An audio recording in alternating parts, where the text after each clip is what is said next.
The history of Ecuador economic development since independence. Ecuador achieved independence in 1830. Prior to independence and thereafter, the economy was largely rural and dependent on the cultivation of crops and raw material. The economy at that point was technically a monoculture where changes in demand for cacao could destabilize the whole economy, and this persisted until the early 1900s. At the beginning of the 1900s, sugar, fish, and coffee were integrated into the economy. By the 1940s, the cacao industry declined because of a plague that affected most of the harvest and led to a loss in foreign investment.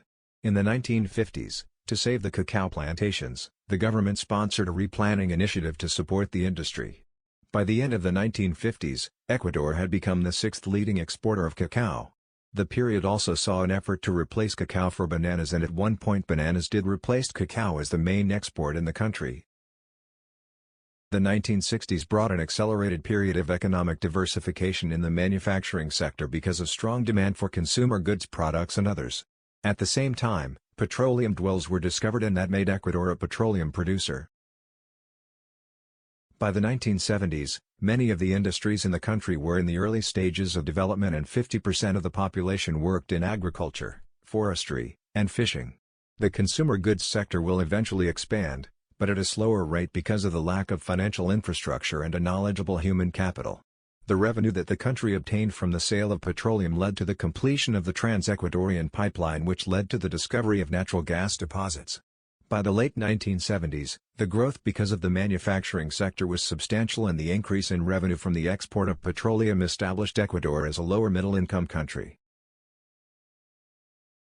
The sudden growth in the country happened too fast and led to too much buying of imports, which will eventually lead to an uncontrollable inflation that will start to erode the economy.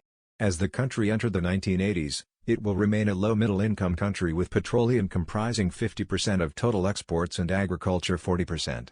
The 1980s experienced an important development of the financial services and specialty trade, which will become one of the fastest-growing industries in the country.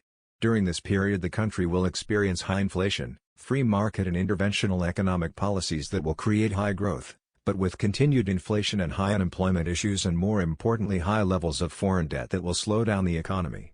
The situation will get worse in 1987 when the country experienced an earthquake that damaged oil pipelines, and slowed down the economy even more and created uncertainty. In the middle of the 1990s, because of the Asian financial crisis, the country experienced a similar debt problem that most of Latin America experienced in the 1980s. The Asian financial crisis created a capital flight event, and during that time total debt to GDP was 85%, with foreign debt accounting for 56% of total debt. The country had made the mistake of relying on foreign capital to finance development. Economies whose growth is based on fixed assets like real estate and infrastructure are susceptible to large cyclical swings because of the fast rate of building those long-lived assets. When the demand for those assets decreases, it leaves large parts of the population without a source of income. Additionally, as inflation increased in the country, capital flight accelerated, which multiplied the country's foreign debt. To deal with the issue, the country will eventually nationalize banks, provide liquidity, and bought troubled assets.